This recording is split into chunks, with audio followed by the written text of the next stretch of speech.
Subscribe பண்ணாதவங்க subscribe பண்ணுங்க. அப்படியே பக்கத்துல இருக்க பெல் ஐகானையும் பிரஸ் பண்ணுங்க. அன்பான கன்னிராசி நேயர்களே, புதன் பகவான் ஆளக்கூடிய ராசியில பிறந்தவங்க அப்படிங்கிறதால புத்தி கூர்மையுடன் இருப்பீங்க. ரொம்பவே எளிமையாகவும் தூய்மையாகவும் இருக்க நினைப்பீங்க. தேவையில்லாம மற்றவங்க விஷயத்துல தலையிட மாட்டீங்க. தன்னுடைய விஷயங்களையும் அறிமுகம் ஆகாதவங்ககிட்ட பகிர்ந்துக்க மாட்டீங்க. உங்களுக்கு சுய ஒழுக்கம் ரொம்பவே அதிகமாக இருக்கும். தான் எடுத்துக்கிட்ட வேலையில் ஜெயிக்கணும் அப்படிங்கிற லட்சியமும் வெறியும் அதிகமாக இருக்கும். அந்த காரியத்தை முடிக்கிற வரைக்கும் ஓஞ்சு போக மாட்டீங்க. இவங்க தங்களுடைய அழகு மற்றும் ஆரோக்கியத்தில் எப்பவுமே கவனமாக இருப்பாங்க. காலத்துக்கு தகுந்தபடி தங்களை மாற்றிக்கணும் அப்படின்னு நினைப்பீங்க. குறிப்பாக பார்த்தீங்கன்னா உங்களுடைய உணவு பழக்கம் எப்பவுமே உங்களுக்கு பிடிச்ச மாதிரி தான் இருக்கும். கலைத்துறையில் அதிகமான ஈடுபாடு கொண்டவங்களாக இருப்பீங்க. எந்த ஒரு வேலையை செஞ்சாலும் அர்ப்பணிப்போடு செய்வீங்க. புதன் ஆளக்கூடிய ராசி அப்படிங்கிறதால வியாபாரத்தில் மிக சிறப்பாக செயல்பட முடியும். தலைமைத்துவம் இவங்ககிட்ட சிறப்பாக இருந்துச்சு அப்படின்னா இவங்களுக்கு நிகராக வேறு யாரும் தொழில் செய்ய முடியாது. காதலில் எப்பவுமே நேர்மையாக இருப்பாங்க. குடும்பத்தின் மேலேயும் குழந்தைகள் கிட்டையும் அளவுக்கு அதிகமான பாசத்தை வச்சுருப்பாங்க.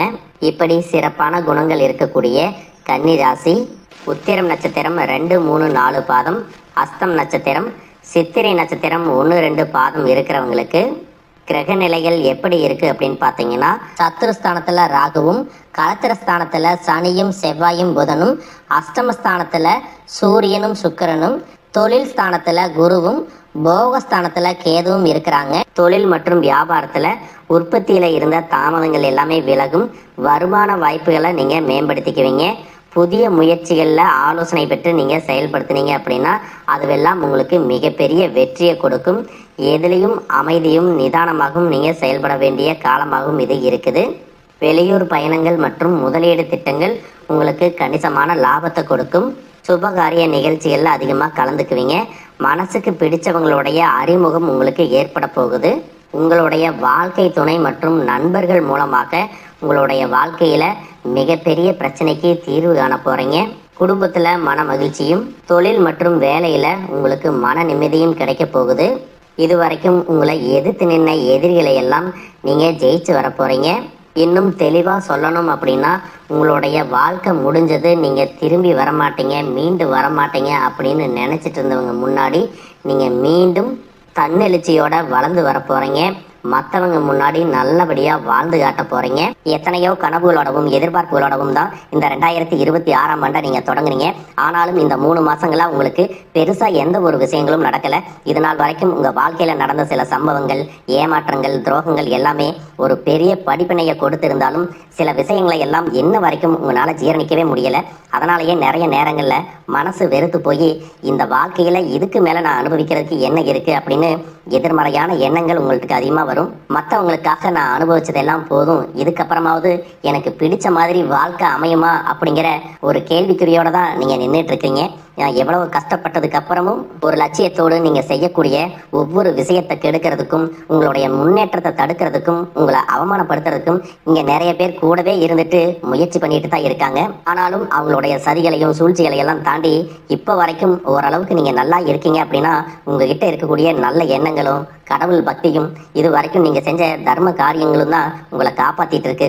இதுக்கு முன்னாடி நல்ல நண்பர்களாக இருந்திருப்பாங்க, நல்ல உறவுகளாக இருந்திருப்பாங்க. அவங்களே தன்னோட சுயநலத்துக்காக துரோகங்களை எல்லாம் செஞ்சு உங்களுடைய வாழ்க்கையை கெடுக்கணும் அப்படின்னு நினைக்கும் போது இந்த உலகத்தில் யார் நல்லவங்க யார் கெட்டவங்க யாரை நம்புறது அப்படிங்கிறது தெரியாமல் தான் நீங்கள் புலம்பிட்டு இருக்கீங்க. ஒரு வகையில் இந்த மாதிரி விஷயங்கள் உங்களுக்கு கஷ்டத்தை கொடுத்தாலும் இப்போவாவது இவங்க நம்ம மேலே எவ்வளவு பொறாமையோடவும் வன்மத்தோடவும் இருக்கிறாங்க அப்படிங்கிறத ஓரளவுக்கு நீங்கள் புரிஞ்சிருப்பீங்க.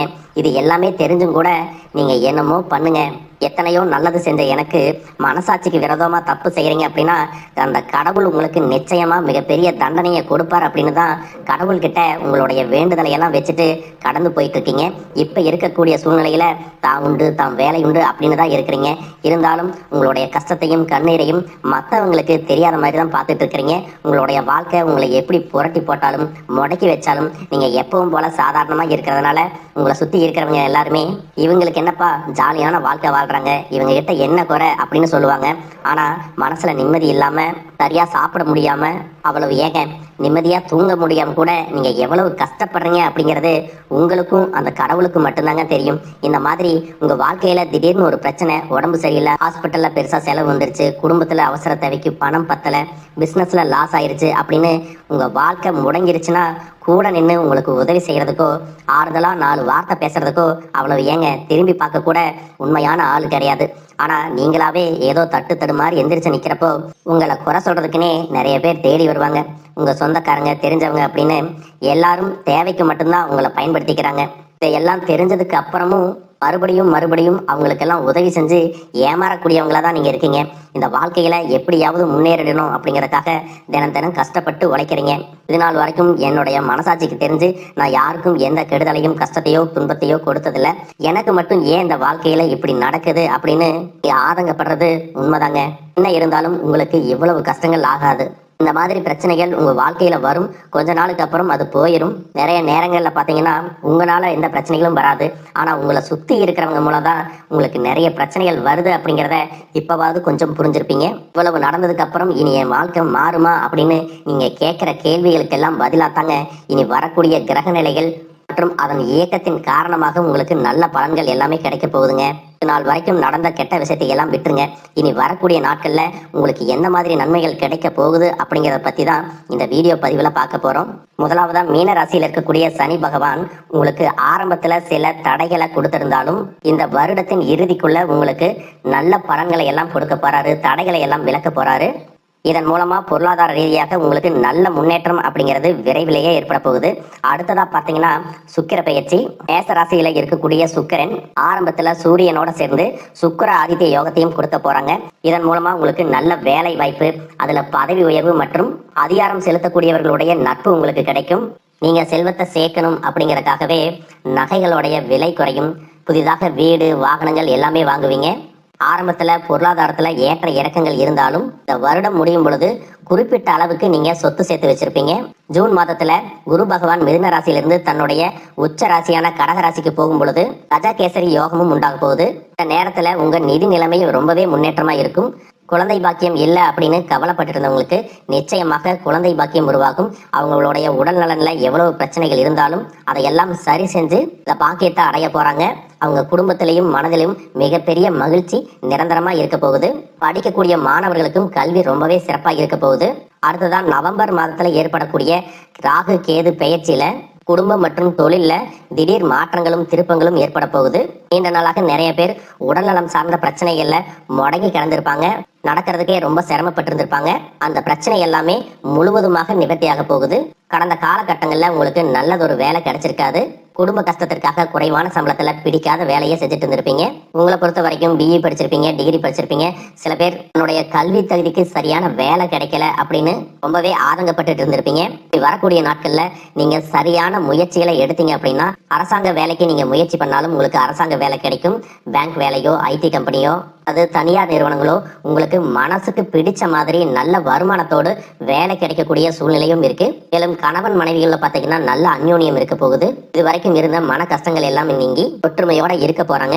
சொத்து மற்றும் பல பிரச்சனைகள் காரணமாக நீதிமன்றத்துல ஏதாவது வழக்குகள் இருக்கு அப்படின்னா கூட அதுவெல்லாம் உங்களுக்கு சாதகமாக வரும். அதிலும் சொத்து விஷயத்துல சனி பகவானுடைய பார்வை உங்களுக்கு நேரடியா இருக்கிறதுனால சில தடைகளை கடந்து வரும் பொழுது உங்களுக்கு அந்த சொத்தானது நிச்சயமாக கிடைக்கும். காதலிக்கக்கூடியவர்களுக்கு சரியான புரிதல் இல்லாம போறது மற்றும் கருத்து வேறுபாடுகள் காரணமா பிரிஞ்சிருப்பாங்க.